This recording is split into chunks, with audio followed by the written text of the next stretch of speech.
Vamos dar sequência ao nosso estudo, livro Atos dos Apóstolos, capítulo 4, a partir do versículo 32.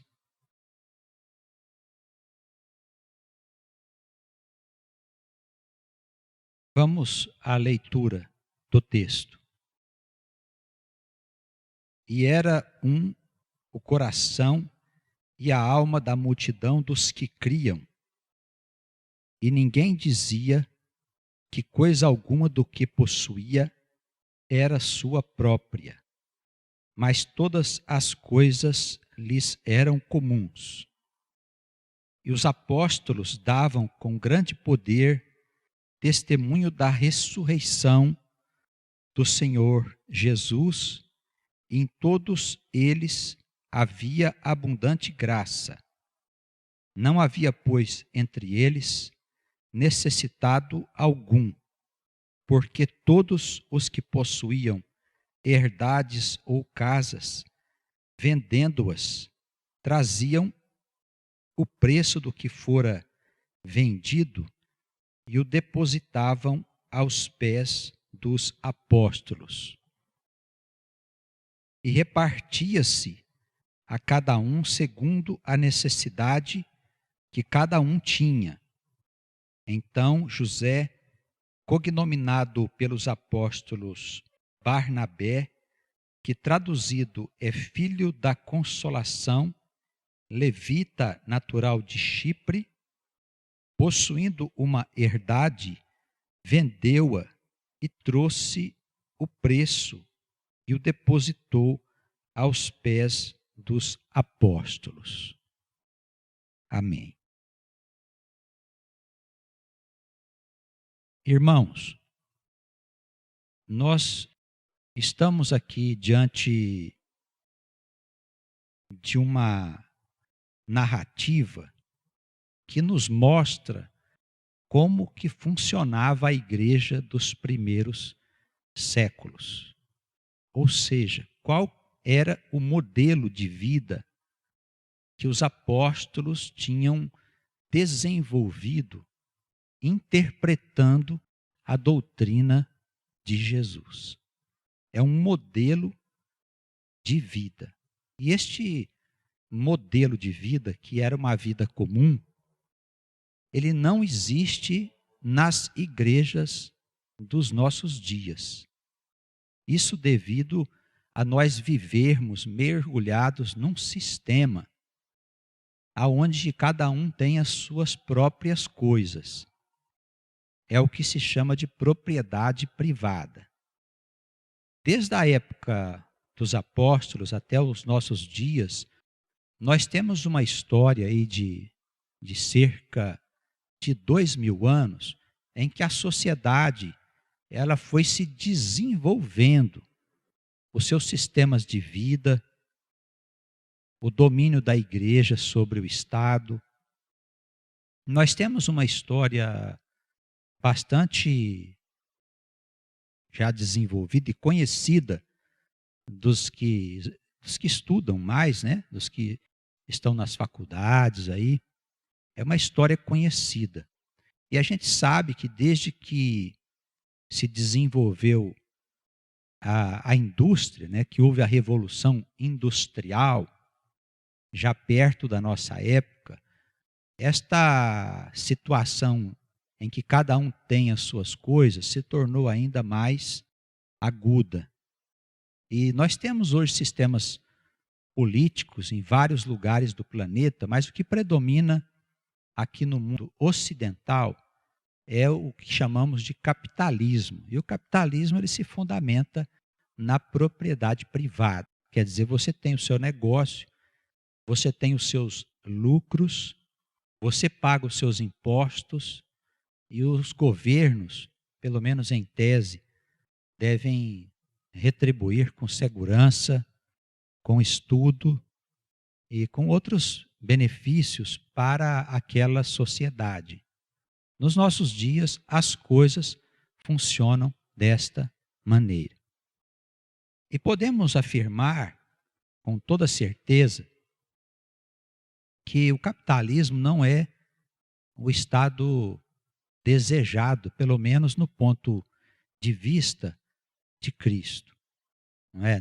Não vemos como estabelecer uma relação entre o sistema capitalista e os ensinamentos do Evangelho da salvação. Porque o sistema capitalista é um sistema que ele premia aquele que se esforça mais. E aquele que é mais esperto, ele tem melhores condições de ser bem-sucedido. Enquanto isso, uma outra parte da população acaba sofrendo as consequências do que se chama concorrência. E nós vemos que esse sistema capitalista, quando ele é aplicado no mundo, ele provoca o mesmo tipo de injustiça. Alguns países menos desenvolvidos e menos aquinhoados com recursos naturais e recursos intelectuais, eles vão sendo explorados pelos países mais ricos e provocando aí uma série de transtornos e sofrimentos individuais que quase nunca são levados em consideração. Tá bem?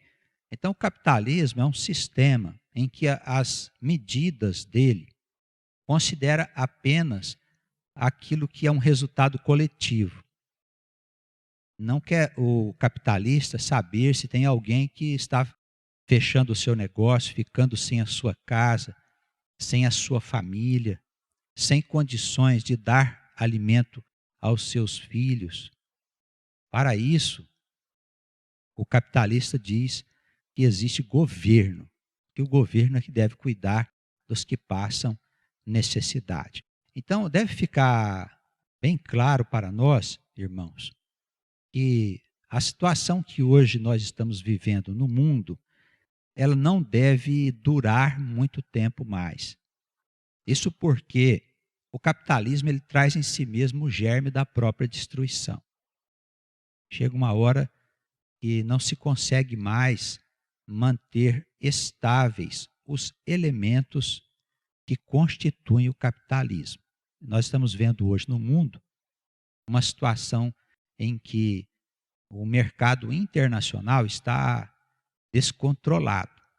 Por mais esforço que fazem os economistas e os governos, eles não conseguem dar estabilidade a este sistema. Então, a gente está vendo que tem algumas pessoas, uma boa parte que vive num conforto muito grande, ganhando além do que precisa para viver, na verdade, né? E uma parcela bem maior das pessoas, da população do nosso país, incluindo o Brasil, que vive numa situação bastante limitada, que passa necessidade até de coisas bem básicas, né? Coisas que eles não têm, que é segurança pública, saneamento básico, estudo decente para os filhos e tantas outras coisas mais que a gente está cansado de ver nos noticiários televisivos. Então, Jesus, ele apresenta aqui um modelo que, na verdade, para os nossos dias, é uma utopia. O que é uma utopia? É uma coisa que não cabe dentro dos parâmetros da nossa realidade atual. Tá bem? A gente tem que entender isso porque pode parecer que Jesus vivia fora da realidade, mas não vive não, é nós que vivemos fora da realidade. O mundo é que não quis saber das coisas que o Senhor veio trazer e construiu seus próprios métodos e sistemas que nós estamos vendo hoje entrar em colapso. E vamos assistir à queda deste grande império que se formou nesses 2000 anos, onde o homem faz aquilo que ele bem entende. E o capitalismo ele se caracteriza também pela liberdade política. A gente vê que no Ocidente, nas Américas principalmente, nós vimos, Américas e Europa, nós vimos que os grupos sociais, nos últimos 500 anos, eles trabalharam para desenvolver aquilo que chamam de democracia, onde cada indivíduo tem liberdade para exprimir os seus pensamentos e viver da forma que ele achar conveniente, excetuando a observância da lei, que é constituída em cada país. Então, o sistema democrático, ele ensina que o homem é livre para pensar e fazer como ele achar melhor. Mas esses conceitos são conceitos meramente temporais.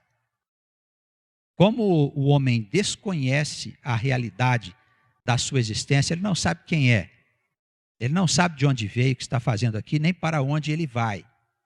Então, para ele, a existência do ser se limita entre este espaço que chega perto de 100 anos, que fica entre o nascer da pessoa, o seu desenvolvimento, a sua formação e a sua vida e mais tarde o seu morrer.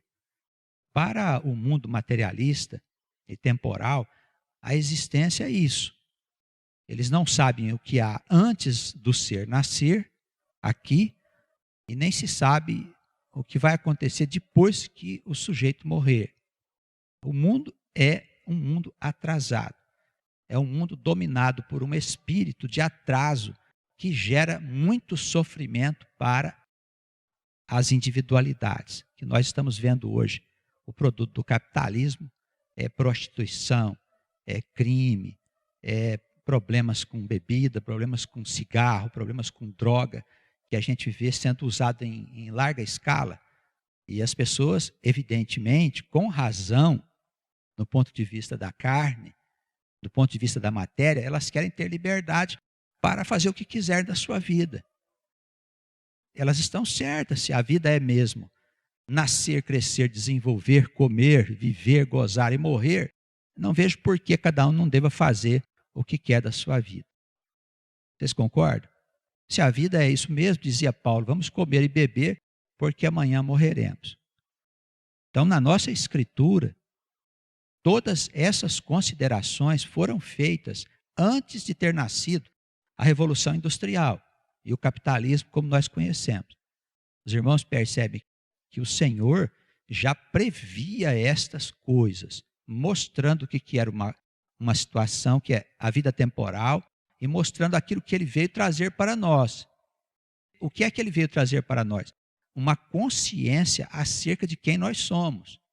Que nós não estamos jogados aqui à sorte, que nós fomos criados por Deus, viemos aqui para viver as nossas provas, as nossas tribulações, e depois que nós deixarmos esta vida, nós temos que dar conta de tudo aquilo que nós aqui fizemos.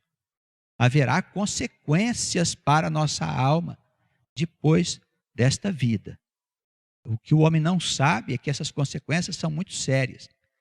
Ele pensa que talvez seja um sonho, uma coisa fugaz.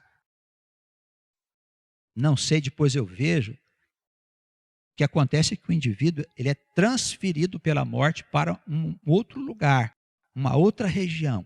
E ali ele sofre todas as consequências daquilo que ele fez aqui, seja o bem ou seja o mal. O mundo ele padece porque não sabe da verdade. As pessoas não conhecem a vida antes de nascer e não conhecem a vida depois de morrer. O mundo é esse atraso que fica entre esse espaço do nascimento e da morte. E todas as coisas no mundo foram criadas dessa maneira. Todas as coisas no planeta foram criadas com a ideia que só existe essa passagem por aqui e depois a gente vê o que faz. É claro que todo mundo vai querer somente beber, comer, gozar, passear e fazer aquilo que lhe dá na cabeça. É evidente. Só que nós somos um corpo. A sociedade é um corpo. Isso é ensinamento de Paulo. E cada indivíduo é membro dessa sociedade. Não é possível que não se considere as individualidades que estão entrando em desajuste. Quando as células de um corpo começam a ficar doentes, é claro que o corpo inteiro da sociedade ele fica enfermo também. E se nós não tratarmos dessa enfermidade, que é individual, o corpo não demora muito, ele vai morrer. Ele vai entrar em colapso. Os governantes não sabem disso por ignorância. Os religiosos não sabem disso por ignorância. Tanto é verdade que as igrejas que poderiam ajudar a mais atrapalham, porque pregam a mesma doutrina do mundo, dizendo que depois da morte o sujeito fica dormindo. Não explica que há uma vida do lado de lá, para onde o sujeito é transferido depois da morte, que ele continua existindo. Não é uma coisa que, depois eu vejo como vai ser. Você continua existindo do lado de lá. Como você existe do lado de cá, mais ainda do lado de lá você vai sentir todas as coisas. Então existe uma vida plena do outro lado, a que Jesus chamou vida eterna. O mundo não sabe nada disso. A igreja evangélica deveria dizer em alto e bom som sobre a vida eterna, sobre a ressurreição, sobre vida depois da morte. Não, ninguém quer tocar no assunto. Por quê? Porque nós preferimos administrar a vida dos nossos crentes. Não é mesmo? Vou administrar o teu bem-estar. Você está triste? Espera um pouquinho que eu vou ir orar com você para você ficar alegrinha. Estou passando por uma prova. Vamos pedir a Jesus para tirar essa prova da tua vida. Estou passando por uma dificuldade, não compreendo o que é. Deve ser o Satanás que está te atormentando. Vamos orar, vamos fazer isso, fazer aquilo, tendo em vista nós libertarmos você do mal. Irmãos, nós precisamos deixar de cuidar apenas do bem-estar temporal das pessoas. O problema não é esse, o problema é conscientizar o povo da verdade que está na palavra de Deus. Conscientizar o povo que nós estamos perdidos se nós não estivermos sendo guiados pela luz de Cristo. Perdidos, estamos mortos, estamos condenados aos infernos se nós não nos ajustarmos a este caminho que o Filho de Deus veio trazer para nós. Se nós dermos ouvido a esse mundo irresponsável, aos seus vícios, a tudo aquilo que de mal esse mundo traz, se nós dermos ouvidos para esse mundo, nós vamos parar nas regiões infernais.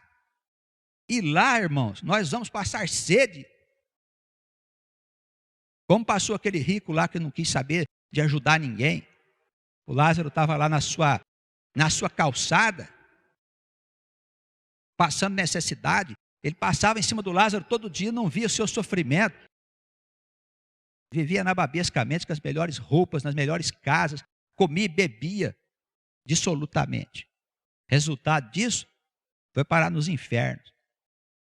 É só ler a Escritura para saber. Mas crente nem lê a Escritura mais, né? Agora também na igreja evangélica, eles não querem saber da Escritura.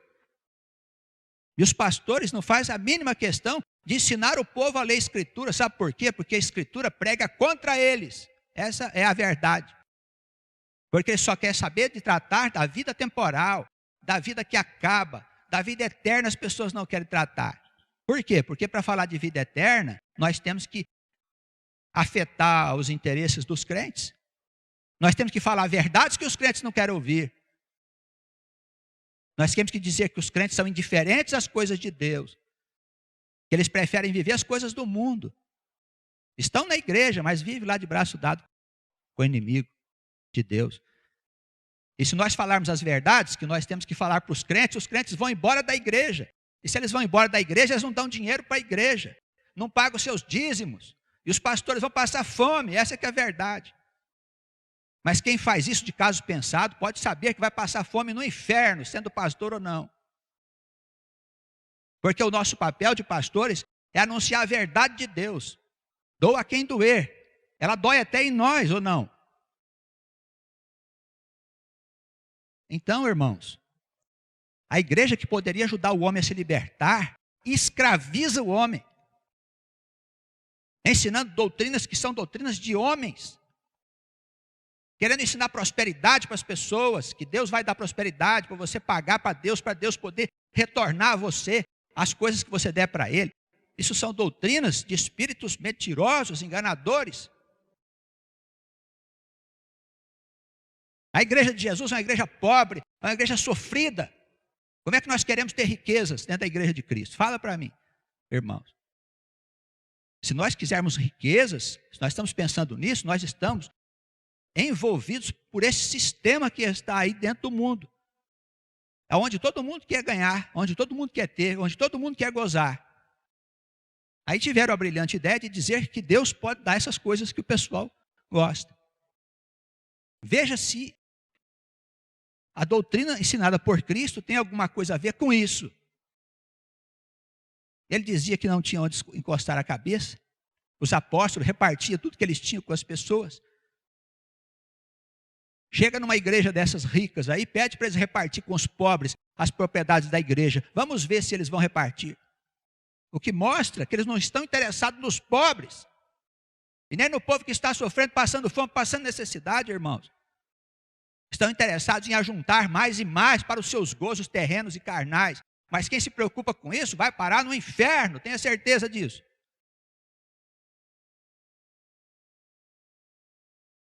Nós temos que acordar, irmãos, porque esse sistema que está aqui vai morrer.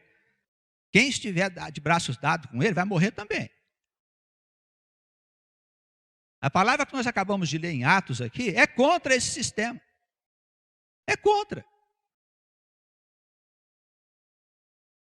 É a palavra que diz que você tem que repartir com o seu irmão aquilo que você tem. Que você tem que preocupar com o seu irmão. Que você tem que obedecer à palavra de Deus. Viver em harmonia dentro da igreja.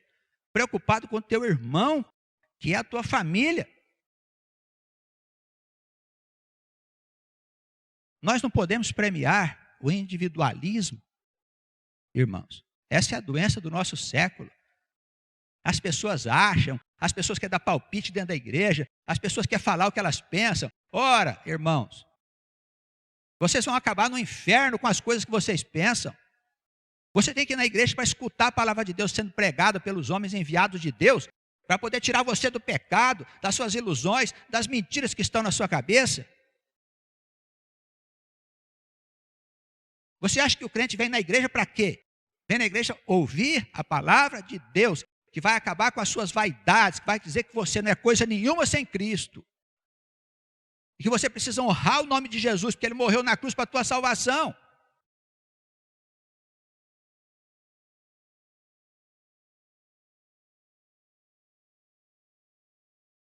Vamos ao estudo.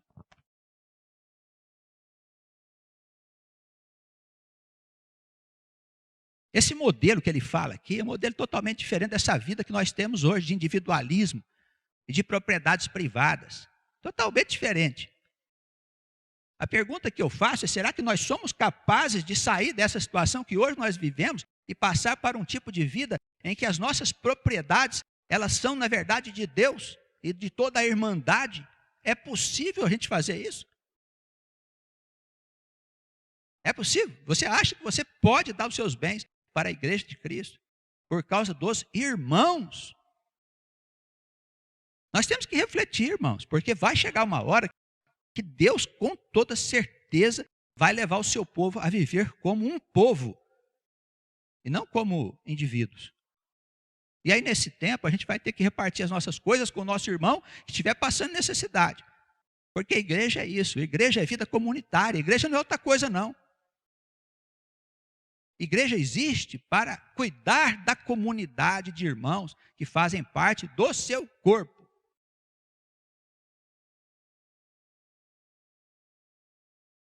Do versículo 32 ao versículo 37, eles falam aqui como viviam os apóstolos depois da conversão de quase 5.000 irmãos. Como que eles viviam? Eles viviam num só coração. E a alma da multidão dos que criam, ninguém dizia que tinha alguma propriedade, mas todas as coisas lhes eram comuns. Eles pensavam de uma mesma forma. Isso quer dizer, era entre eles um pensamento único em torno do Evangelho de Cristo e da obra que o Espírito Santo estava fazendo entre eles para que eles pudessem viver como irmãos. O que podemos aprender aqui, irmãos? Que não é possível ter igreja com pessoas que não pensam da mesma forma. Igreja é unidade de vistas. Então, se você tem alguma coisa contra aquilo que o pastor está ensinando, que é o homem responsável pela palavra, ou pelo presbítero que está pregando, ou por alguém que disse alguma coisa que você não concorda, procura o pastor para esclarecimentos. Entendeu? Para você não começar a ficar dentro da igreja com a sua cabeça pensando coisas que não convêm a respeito dos ensinos da igreja. O que vai acontecer? O Satanás vai atrás de você. Vai entrar em você, encher a sua cabeça de bobagens, e daí uns dias ele tira você da igreja. Ele está interessado em te matar. Vai fazer você se transformar num inimigo da igreja. Lá fora você vai falar de coisas que você pensa que são verdades, mas são mentiras que o diabo enfiou na sua cabeça, que você acredita. Porque você deixou seu coração ser levado por ele. Então, se tem alguma coisa contra aquilo que é ensinado na igreja, se o seu coração está sendo motivo de desarmonia com o ensinamento da igreja, com o que o pastor prega, com os ensinamentos da igreja, nós não estamos falando aqui de vida. Seria estranho que eu viesse aqui dizer qual é o seu dever de marido, qual é o seu dever de mulher, qual é o seu dever de filhos, de pais. Não é verdade? Nós estamos tratando aqui das coisas de Deus. Estamos interpretando aqui a Escritura, meus irmãos, tendo em vista o mundo novo que vai ser colocado no mundo, que vai ser construído agora, a Nova Jerusalém. Nós estamos aqui falando da nossa vida mesquinha. De certo, o marido não sabe quais são os seus deveres de muito tempo. A mulher não sabe quais são os seus deveres, os filhos. Mas estamos envoltos numa situação de transtorno espiritual, de tal forma que marido já não sabe mais qual é o seu papel. E nem mulher. E nem os filhos mais respeitam os pais. E nem os pais se dão respeito para os filhos. São prostituídos, bebem, fumam, xingam, falam palavrões, têm uma vida profana na frente dos filhos e gostaria que os seus filhos fossem obedientes. Olha o estado de degeneração que está esta humanidade. Sequer as autoridades sabem aquilo que é certo e que é errado. Até os nossos juízes hoje têm tomado medidas que vão contra aquilo que durante muitos séculos guiou a sociedade. Resolveram mudar as coisas agora, porque querem dar liberdade para o povo. Eles querem dar liberdade para o povo. Eles querem que o povo se divirta. Pois prepare-se, eles vão se divertir mesmo. Eles vão fazer loucuras tais que vocês não conseguirão contê-los nas ruas. Vocês querem dar liberdade para o povo, querem que o povo esteja sempre satisfeito para consumir as coisas produzidas, pois então dê liberdade a eles. Eu quero ver vocês conter as massas. Porque por trás dela está um que vocês não conhecem, não porque não foram avisados há muito tempo. Está um que vai destruir a vida nesse mundo. Eles não sabem, mas nós sabemos. Nós sabemos. Aqui está a base do ensinamento da igreja. Eu tenho que me entender com a igreja. Eu não posso pensar uma coisa diferente da igreja. Não. Eu acho que... Você acha o quê? Por acaso você faz alguma coisa especial dentro da igreja? Quantas pessoas me escrevem achando coisas, irmãos? Achando coisas. Nem o beabá fizeram, não conhecem nada da Escritura, já acham coisas. Acham coisas. De certo, basta abrir a Escritura e lendo, eu já estou aprendendo tudo. De certo é assim. Jesus não teve que trabalhar para formar os seus discípulos. Jesus não ficou sumido de 13 aos 30 anos. Acha que ele estava fazendo o quê? Passeando? Paulo não foi um homem que ficou 10 anos só refletindo sobre a vida dele. a vida torta que ele tinha dentro do templo, como um fariseu, justo que ele era, humilhado por Cristo, por causa do evangelho da salvação. E nós chegamos na igreja ontem e já queremos dizer o que nós achamos. Irmãos, tenha santa paciência com uma coisa dessa. Igreja é lugar de aprendizado, nós temos que ir lá ouvir a palavra de Deus, tem que perguntar para o pastor, pastor, o que é isso que o senhor disse que eu não entendi? Em que se aplica? Irmãos, não é questão de doutrina. Nós estamos aqui para as coisas banais, nós estamos falando aqui da construção de um mundo novo, de uma nova humanidade. Cristo está nos chamando para sermos partícipes de um novo povo, um povo que está sendo construído por Ele em vários lugares do mundo. Com a mesma veemência que Ele está fazendo aqui entre vós, Ele está fazendo em outros lugares também, para poder unir o seu povo, tendo em vista os transtornos que vêm sobre a humanidade, irmãos. Então, se eu não estiver num só coração, dentro da igreja, eu tenho que estar numa só alma. O que quer dizer alma? A palavra vem do grego pneuma, significa movimento, vento, ação, sopro. Se eu não pensar a mesma coisa que meus irmãos, se eu não fizer as mesmas coisas que fazem os meus irmãos, não tem unidade de vistas, percebe?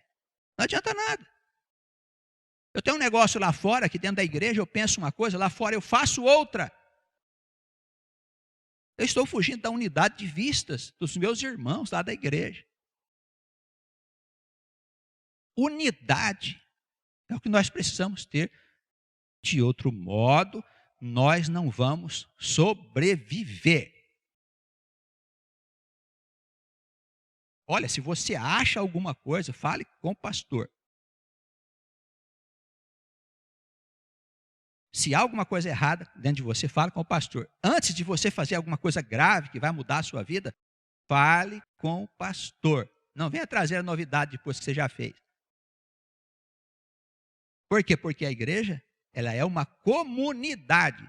E tudo que se passa com o irmão ou com a irmã é de interesse de todos.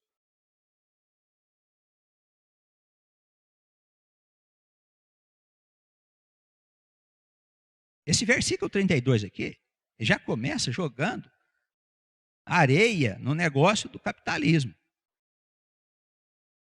As coisas eram comuns aos irmãos. Eram comuns. Então tem que pensar assim, se chegar um dia que eu não vou ter mais a minha casa. Não quer dizer que você não vai ter a tua casa. Quer dizer que a tua casa não vai ser propriedade sua, mas é de Deus. Porque é de Deus mesmo, tanto que quando você morre, você não leva a sua casa para lá, tá certo? O que você leva para lá? Você leva a sua roupa para lá? Você não leva a tua roupa. Você leva o seu óculos? Não leva o seu óculos. A marca-passo tem aí, irmão? Pôs um trem no coração? Não. Pois não, né? Mas quem tem, não leva para lá também. Não é verdade? E você leva sapato? Não leva. Cabelo? Não leva. O que você leva para lá, irmão? Tua casa vai levar? Não vai. Teu carro não vai. Você vai levar as coisas que você fez para o teu próximo, o bem que você fez para o teu próximo, o trabalho que você fez pela igreja de Cristo, a anunciação da palavra de Deus que você fez. É isso que você vai levar. As almas que você conquistou para Deus. Se você for entrar do lado de lá, sendo rico nas coisas celestiais, você vai ter direito de andar por todos os lugares. Será um bem-aventurado, será bem recebido, será recebido pelos anjos. Agora viva só para você ver o que vai acontecer. Viva essa vidinha medíocre, só preocupado com a tua vida, sem fazer nada pela igreja do Senhor, pelo seu evangelho. Viva essa vida, você vai ver o que vai acontecer. Você está pensando que vai ter anjo te esperando lá de lá? Vai ter anjo sim, só que não é claro, não é de roupas brancas, não. É o pessoal do escuro. É a turma lá de baixo. Percebe, irmãos? Então, nós estamos vivendo uma experiência com Cristo, tendo em vista a eternidade e o mundo novo que vai ser construído por Jesus agora, a Nova Jerusalém, o reino implantado. Essa é a experiência. Não se trata de ir na igreja atrás das coisinhas lá de casa, irmãos. Eu fico pensando a distância que existe entre a realidade e as coisas que eu vejo alguns pastores pregar. Meus irmãos, Quando chegar o tempo da tribulação, vai ser uma confusão enorme. Esses pastores vão ficar perdidos, eles não vão saber nem o que está acontecendo. Os apóstolos, versículo 33, davam com grande poder testemunho da ressurreição do Senhor Jesus. Em todos eles havia abundante graça. Irmãos, preste atenção aqui na importância do que é dar testemunho da ressurreição. Ah, mas a gente fala de ressurreição lá na igreja. Sim, mas de que ressurreição que você está falando? A ressurreição do Lázaro? É mesmo, ressurreição, tirou o sujeito que estava morto. Já o seu corpo desagregado, ele chamou a alma do Lázaro de volta, organizou o seu corpo pelo seu poder, pelo poder do Espírito Santo, e voltou a dar a ele vida. Ressurreição. O que mais? Ah, eu não conhecia o Evangelho, agora aceitei Jesus como meu Salvador. Espero que isso seja verdadeiro, não seja só aparente. Tem gente que aceita Jesus só com a boca, mas o seu coração continua vivendo no mundo. Pelos seus frutos os conhecereis. Pelos seus frutos. Olha a árvore, que é o sujeito. Vê se ele é mesmo de Deus. A árvore boa tem que dar fruto bom, hein? Amém? Ressurreição é vida depois da morte. Ensina isso aí na tua igreja. Ensina na tua igreja que Cristo disse que quem crê nele não morre. Ensina isso aí na tua igreja. Fala isso para o seu vizinho, fala isso para o seu irmão. Ensina que Cristo disse que até os mortos, se crerem nele, sairão da morte para a vida. Ensina isso daí que está lá no Evangelho segundo João, se você não sabe. Ensina a verdadeira ressurreição. Ensina que Cristo foi no mundo dos mortos para tirar os mortos de lá com a pregação do seu Evangelho. Ensina isso aí na tua igreja. Ensina na tua igreja que o mundo não gosta de nós porque nós andamos com Jesus, o Nazareno. E que nós seremos caluniados. E que eles mentirão a nosso respeito. E que eles levantarão calúnias ao nosso respeito. E que eles nos separarão dos outros porque eles têm o nome do Senhor como um nome mau. Eles não gostam do Senhor. Ensina isso aí na tua igreja. Fale isso para os teus conhecidos, para pregar a ressurreição, dar testemunho verdadeiro. Nessa época aqui, já havia começado a perseguição dos cristãos. Não somos perseguidos ainda, mas podemos vir a ser perseguidos, sim. O mesmo diabo que perseguiu os apóstolos e que matou o Senhor, ele continua no mundo, irmãos. Ou pensa que não?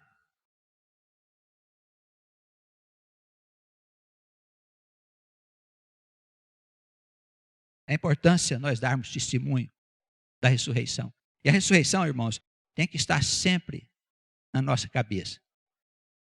O nosso destino é os céus.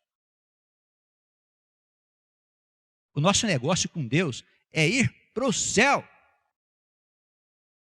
Estamos na igreja só pensando nesse dia, servindo o Senhor, mas tendo a certeza da imortalidade que Jesus nos comunicou por meio da fé. Amém?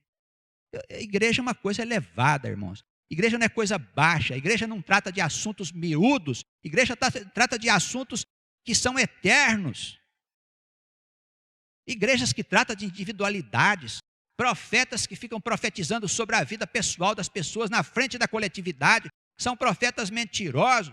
Estão envolvidos pelo espírito do mundo, irmãos. Não são verdadeiros. O Espírito Santo não trata das mesquinharias da vida pessoal, ele trata do corpo da sociedade, do corpo da igreja, ele trata de todo mundo. Nós temos que aprender a discernir espíritos, para a gente não enganar o nosso próximo. Às vezes nós mesmos nos fazemos de falsos profetas, porque ficamos profetizando acerca da vida pessoal dos irmãos. Que adiantaria eu falar sobre a tua vida, Luciano? Não é verdade, irmã? Você acha que a sua vida teria alguma coisa a acrescentar à igreja? Fala para mim. Nada. Adivinhar sobre a vida dos irmãos, o que fazem, o que estão por fazer. Isso muitos espíritos fazem. A nossa vida pessoal, ela não edifica, irmãos. Aliás, a nossa vida pessoal é uma vergonha. Só Cristo nos transforma. Só Cristo faz a gente ser diferente. O Espírito Santo, ele trata da igreja como um todo. É isso que nós precisamos estar atentos. Então, nós precisamos testemunhar acerca da ressurreição de Jesus e dizer em alto e bom som, é a nossa ressurreição. Do mesmo jeito que Jesus subiu aos céus, eu subirei também. Com a única diferença é que eu não subirei com o meu corpo como ele fez. Essa é a única diferença. Porque o meu estado ainda não é definitivo, devido ao juízo. Jesus não passou pelo juízo. Os irmãos entenderam esse ponto de vista? Subiremos aos céus. A ressurreição de Jesus é a nossa ressurreição. Se ele não sobe para os céus, nós também não subiríamos. Isso é ressurreição. É dessa ressurreição que nós precisamos testemunhar àqueles que estão à nossa volta. O homem morre de medo de morrer. Ficou bom, né, pastor? Morre de medo de morrer o homem. Nós temos que dizer que a morte com Cristo não existe. E o medo que nós temos da morte é o medo da carne. A nossa carne conspira contra os interesses do Espírito. Por isso temos temores dentro de nós, insegurança, incertezas. Por quê? Porque nosso homem carnal briga com o nosso homem espiritual. Nesse ambiente maravilhoso que nós vivemos, que é a terra, vocês já viram quem vence, né? O homem carnal está sempre dominando. Mas aqui na igreja, na hora da nossa comunhão com Deus, na hora de ouvirmos a palavra anunciada, o homem espiritual volta a ser vitorioso. Nós temos que gostar muito da igreja, amar, irmos à igreja para ouvir a palavra de Deus. É ouvir a palavra de Deus, viu, irmão? Ouvir a palavra de Deus, a pregação da palavra de Deus. Pastor, prega a palavra de Deus. Pelo amor de Deus, prega a palavra de Deus. Tem igreja hoje que é só cantoria, cantoria, cantoria, sem fim. Quem vê pensa que louvar a Deus vai resolver o problema. Não vai. A palavra de Deus tem que mostrar a nós o nosso pecado, a nossa vaidade, a nossa soberba, o nosso adultério, a nossa mentira, a nossa inveja, a nossa desonra, a nossa falta de amor ao próximo. A palavra de Deus tem que mostrar exatamente isso, irmãos. Sem o que nós não seremos salvos. Não seremos salvos. Não adianta nada cantar para Deus. Então, pastor, por favor, organiza a sua assembleia aí. Coloca o louvor no começo, no fim, mas ocupa a metade ou mais da metade do tempo com a pregação da palavra de Deus. É isso que salva os crentes, e não a alegria dos crentes. A alegria dos crentes não salva os crentes. Não adianta dançar no espírito, não adianta. A palavra pregada, essa é a palavra que haverá de nos salvar. Amém? A palavra de Cristo, a palavra apostólica, não é a palavra de Moisés, não.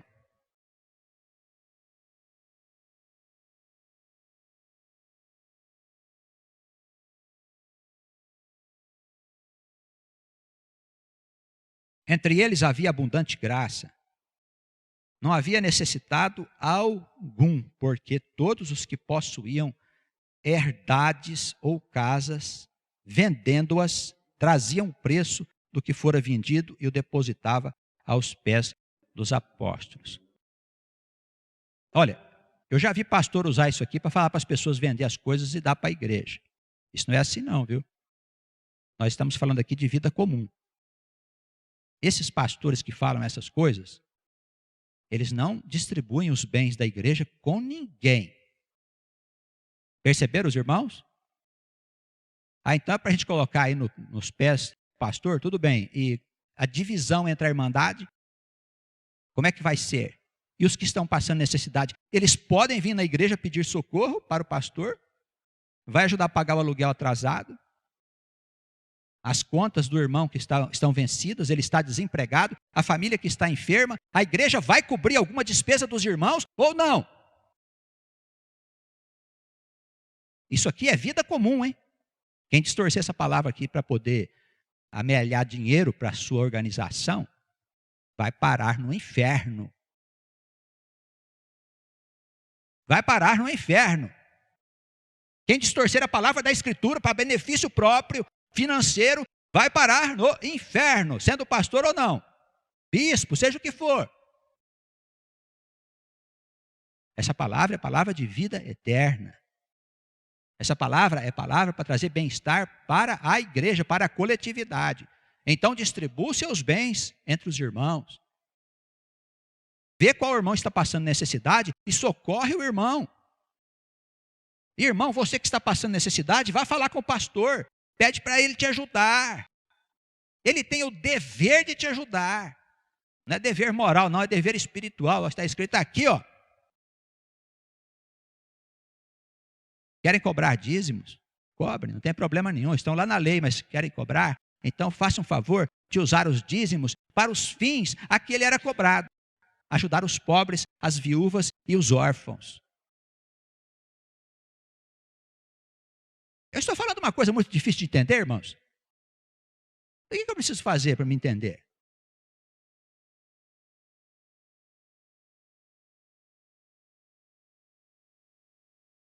Olha aqui, eu quero chamar a atenção de vocês.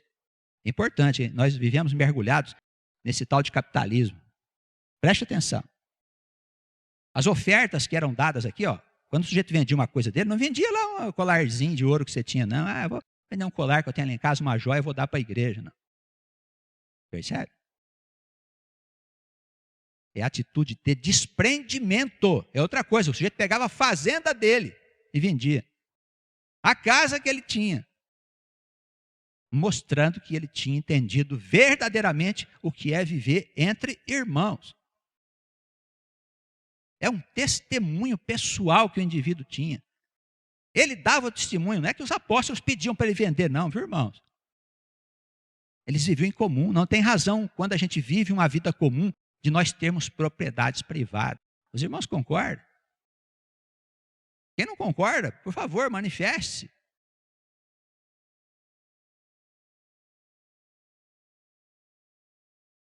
Sabe por que eu estou falando isso aqui? Porque no mundo novo não vai ter propriedade privada. Amém? Não vai ter dinheiro. Quer dizer, vai ter dinheiro por um certo tempo até organizar só a sociedade, segundo as profecias de Daniel. Mas não vai ter dinheiro.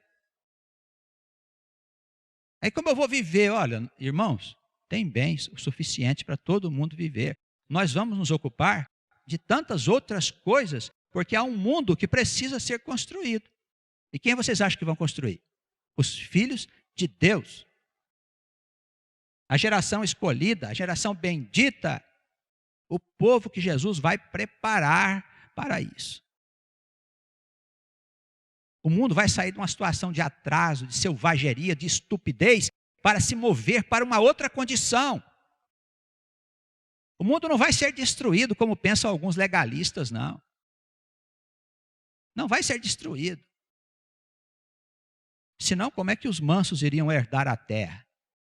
Se ela fosse destruída, não haveria herança, irmãos. Palavra de Jesus no Sermão do Monte. Poderia dizer que eram os profetas, mas não é. É Jesus que disse. Os mansos herdarão a terra. Se ela for destruída, não tem herança. Repartia-se a cada um segundo a necessidade que as pessoas tinham. Irmãos, a igreja, se ela estiver envolvida no amor de Deus, no Espírito Santo, existe um espírito de confiança entre aqueles que fazem parte da comunidade e os que a administram. Longe de nós passar no nosso pensamento a ideia de que um irmão nosso está sendo desonesto. Isso não pode haver dentro da igreja de Cristo. A igreja pode ter problemas? Pode, porque o diabo ainda está no mundo. Mas os problemas serão administrados e resolvidos devidamente pelos irmãos mais velhos. São eles que resolvem os problemas junto com o pastor, se for o caso. Amém? Os irmãos entenderam? Por enquanto tem de ser assim. Então vamos amanhã vender nossas casas, fazenda, eu não sei se alguém tem, mas se tiver, vão vender, vão trazer para a igreja? Não, não é para fazer isso, tá certo? Mas se amanhã for necessário, nós temos que colocar os nossos bens, todos os nossos bens, à disposição da irmandade, dos irmãos. Vamos imaginar que amanhã vem um tempo de fome, de falta de dinheiro. Para uns, enquanto alguns têm ainda propriedades. Nós vamos deixar o irmão passando fome? Não, vamos vender a propriedade, vamos distribuir entre os irmãos de acordo com a necessidade. Isso é igreja, isso é cristianismo. Esse modelo não cabe no mundo atual, os irmãos percebem? Aí diriam assim, pastor, mas então tem que ter uma revolução muito grande. Eu digo, pois é. Vai haver uma revolução que você não pode nem imaginar o tamanho. Nem imaginar, irmãos. Então nos preparemos. A palavra está sendo ministrada aqui com a finalidade de tocar o coração dos irmãos para que os irmãos estejam mais preparados para dias trabalhosos. Pastor, entende? Dias trabalhosos. Então a palavra está sendo ministrada hoje com essa finalidade. Nós temos que começar a pensar, nós vamos ter que deixar de ser nós mesmos. Nós como indivíduos capitalistas. Perceberam? Então vamos começar a pensar nisso. Como seria amanhã se eu tivesse que me desfazer da minha casa? Onde nós iríamos viver? Como iríamos viver? No mesmo lugar? Porque pode haver um tempo de transição entre a grande confusão desse mundo até que ela se acabe e que Cristo volte, que seja necessário a gente viver uns juntos com os outros. Amanhã o irmão Anor não tem mais casa para morar. Pronto. Os negócios não deram certo, né, irmão? Lá, perdeu tudo, pronto. O irmão ficou sem lugar para morar. Sem nada mesmo. Só citando exemplo, viu, irmão Anor? Sem nada mesmo, acabou tudo e tal. Como é que nós não vamos acolher o irmão e a irmã e a sua amada na nossa casa ou aonde for e cuidar deles?